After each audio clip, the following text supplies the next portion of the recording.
ദൈവത്തിന്റെ ഏറ്റവും പ്രിയമുള്ളവരെ, അവിടുത്തെ സമാധാനം ഞാൻ ആശംസിക്കുന്നു. ഇന്ന് കർത്താവ് നമുക്ക് നൽകുന്ന ദൂത് 2 കൊറിന്തോസ് 5:21. അവനിൽ നാം എല്ലാവരും ദൈവത്തിന്റെ നീതിയാകേണ്ടതിന് പാപമറിയാത്തവനെ ദൈവം നമുക്ക് വേണ്ടി പാപമാക്കി.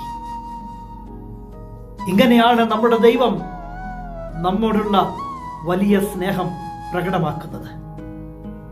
എനിക്ക് പകരമായി, എൻ്റെ പാപത്തിന് പകരമായി സ്വപുത്രനെയാണ് ദൈവം നൽകിയത്.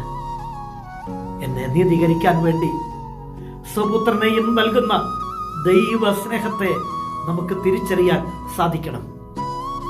പരിശുദ്ധനിൽ പരിശുദ്ധനെ എനിക്ക് പകരമായി നൽകുമ്പോൾ എൻ്റെ ദൈവം എന്നെ നീതിമാനാക്കി മാറ്റി നിർത്തുകയാണ്. അതെ, അവനെ പാപിയാക്കിയിട്ട് എന്നെ നീതിമാനാക്കുന്ന ദൈവ സ്നേഹമാ ഈ 50 നോമ്പിൽ ഞാൻ അറിയേണ്ടത്, നാം അറിയേണ്ടത്.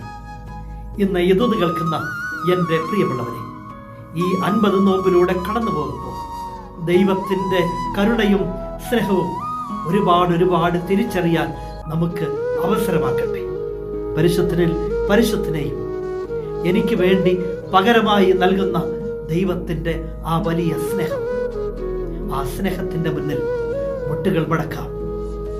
കരുണാമയനായ ദൈവം നമ്മെ എല്ലാവരെയും സമൃദ്ധിയായി അനുഗ്രഹിക്കട്ടെ.